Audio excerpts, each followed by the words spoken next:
নেতা কর্মীদের নামে মিথ্যা মামলা অনতি বিলম্বে প্রত্যাহারের দাবিতে ইসলাম নারী জাতির যে ন্যায্য অধিকার প্রদান করেছে এবং বাংলাদেশের সংখ্যাগরিষ্ঠ মুসলিম নারী জাতির চেতনা সভ্যতা বিরোধী যেই প্রস্তাবনা নারী কমিশন সরকার বরাবর প্রস্তাব করেছে, এই প্রস্তাবনা এবং কমিশনকে অনতি বিলম্বে বাতিল না করলে হেফাজত কঠোর থেকে কঠোর কর্মসূচি দিতে বাধ্য হবে।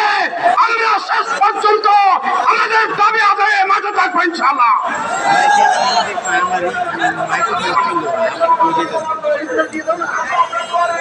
এখন বক্তব্য রাখবেন কেন্দ্রীয় সহকারী প্রচার সম্পাদক মুফতি শরীফুল্লাহ।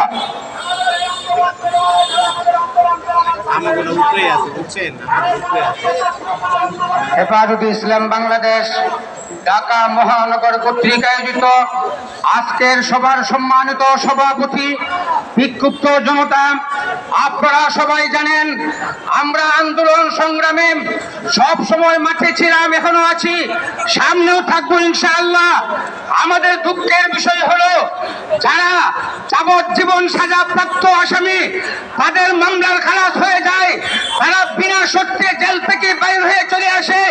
হেফাজতে ইসলামের নেতা কর্মীদের বিনা কারণে মামলা হয়েছে, সেই মামলার এখন পর্যন্ত কোনো সুরাহা হয় নাই।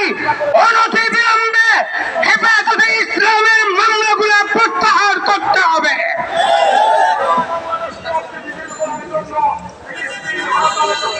এখন বক্তব্য রাখবেন হেফাজতের কেন্দ্রীয় নেতা মুফতি ফখরুল ইসলাম।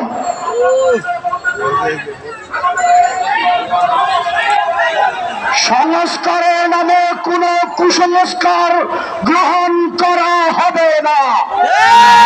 মহারত্নাকে আপনারা হিন্দু মহিলা 90% মুসলমানের বাংলাদেশে নারী কমিশনে কাদাই